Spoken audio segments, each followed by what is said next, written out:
Moving on to stuff you've got coming on now. Obviously, there's Yummy for you, Drew, and also, of course, Chris now fronting the band Broken. Tell us a little bit about your current band. Well, Broken right now is actually right now we're taking a little hiatus. We decided to when you're in a band and you keep on going and going. And, you know, obviously you're getting older and older, but you acquire more things in life, and your bills get more and more. And making money in the music business isn't as easy as, you know, everyone sees the bands that have made it, and, you know, their cribs on MTV and all that. But to get to that status is incredibly hard. You've got to be very lucky. So what happened was you keep on going, and then people get interested in your band. But for the sacrifice that you have to do is like go on the road and for periods of time, and you know, you go on the road for a couple months, you still got to pay your mortgage, you still got to pay your bills. So we're all thinking about, because now we all have houses, you know, and whatnot, and we all have big bills. So we're not sure where we're gonna go with it yet. You know, we're taking a little hiatus because financially, right now, it's not going to be able, you know, to swing it. Yeah, that middle ground in the music business is tricky. It's like you can go from being like kind of broke to being, you know, a rock star status, and there's not a lot in between. I haven't met a lot of people who play music and make a living, like where you can just, you know, live like a normal human being and have, you know, shelter, you know what I mean? And food and health insurance and all that basic stuff. And slugging it out in a band for years and having, you know, next to nothing in the name of playing music is all great and you know, meaningful lifestyle and all that stuff. But after a while, it kind of wears thin when you're like, you know, wearing fucking clothes that people give you, and you know what I mean? It just, after a while, after years of having nothing, you're kind of like, I need a space of mine, you know what I mean? You just need stuff. You get older and you need to have your own space, and the more you're close in the world. Yeah. You know, and it's, I remember one time I actually, because they used to give me tickets to go to the wrestling shows, so I would take like my little nephew or something, and I would go to the show with them, and sometimes, you know, you get recognized and everything like that, and I'd be walking to the parking lot, and these kids recognized me one day, and they're like, "Oh shit, what are you doing? Hey, you know," and they're like, would you just get out of a limo? You know, and I just got out of my Nissan Sentra. You know? They think because I'm on TV and you know, I did the song and it's platinum, and you know, that, you know, I got nothing to worry about. And the bottom line was that wasn't the case at all. I mean, the money that I received to do the DX song was nothing, close to nothing, especially nowadays for what, you know, for what it was on, you know, the albums that it was on, and what they grossed was, and what I got paid was completely two major different things, you know. And it's, you know, it's very hard to actually, you know, have something nice in life, but still dedicate your life to music and going on the road. I really haven't even had the opportunities really to go too much on the road at all. You know, I know Drew used to do crazy shows. He'd drive 6 hours to play a show and then come back 6 hours. You know, that's hard. And then go to work the next day.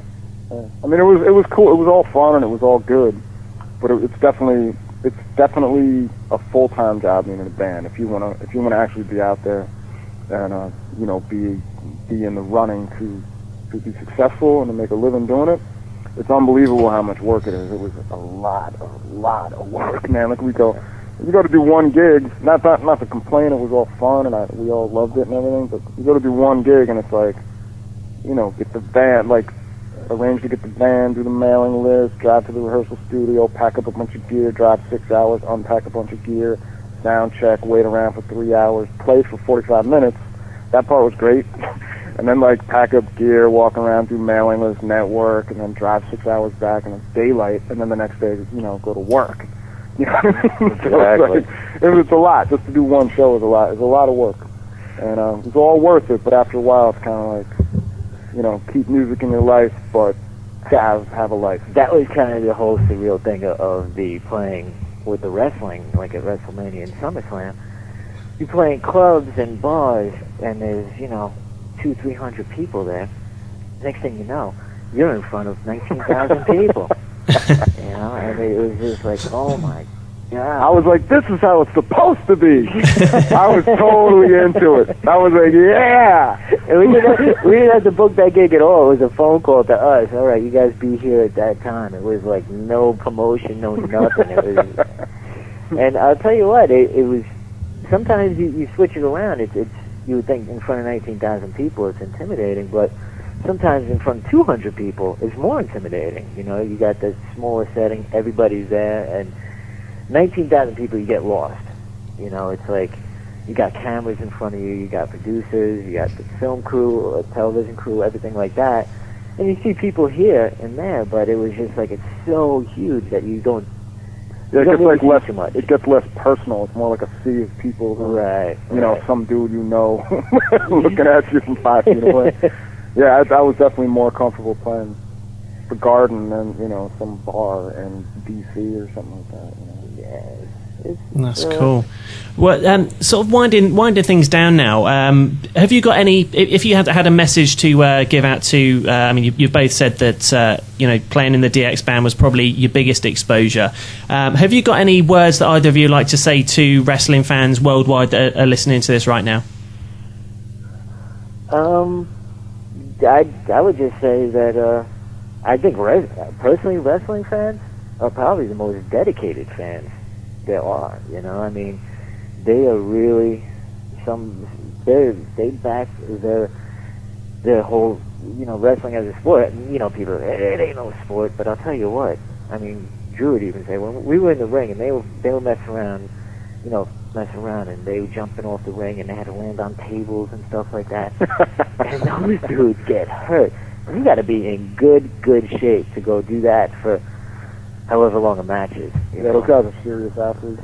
So yeah, as in a sport, they really support the sport, and I think that in general they're a great fan base, and they accepted the DX band as part of that whole scene, which was again really cool of them. I mean, they make or break it. They make or break it. At one point we got in the ring, we were sound checking in the ring, and I was like, yeah, I'm going to run into the ropes like the wrestlers do. And I'm thinking it's some soft, flexible thing, the ropes. And I ran into it, and I was like, ah! I was like, it's a rope. It's an actual rope inside that thing. I was like, my ribs hurt. It actually feels like a wire cable. I started crying. I pissed myself. Undertaker came over and consoled me. It was terrible. No, those guys are some tough dudes, man, and they're really, really nice. And they get, whatever. The whole thing is, I hadn't had much exposure to it, and when I got there and was watching it and part of it and all that, it was so much goddamn fun, man. It's like, it's just a big, fun celebration. And the people in the audience, the guys in the ring are really giving their all, but it's the people in the audience that actually make it, that show, and it seems like every time you click on it, that the audience is 110% into it, and that's beautiful, because when you have something like that, it pushes, like being in a band, when you have an audience that's into you and cheering you on, you give more, but when, if you play a show and people really aren't into it, they're there to see another band, whatever, it kind of like, it's not as fun, but every time you see a wrestling show, the fans are the ones that make that show.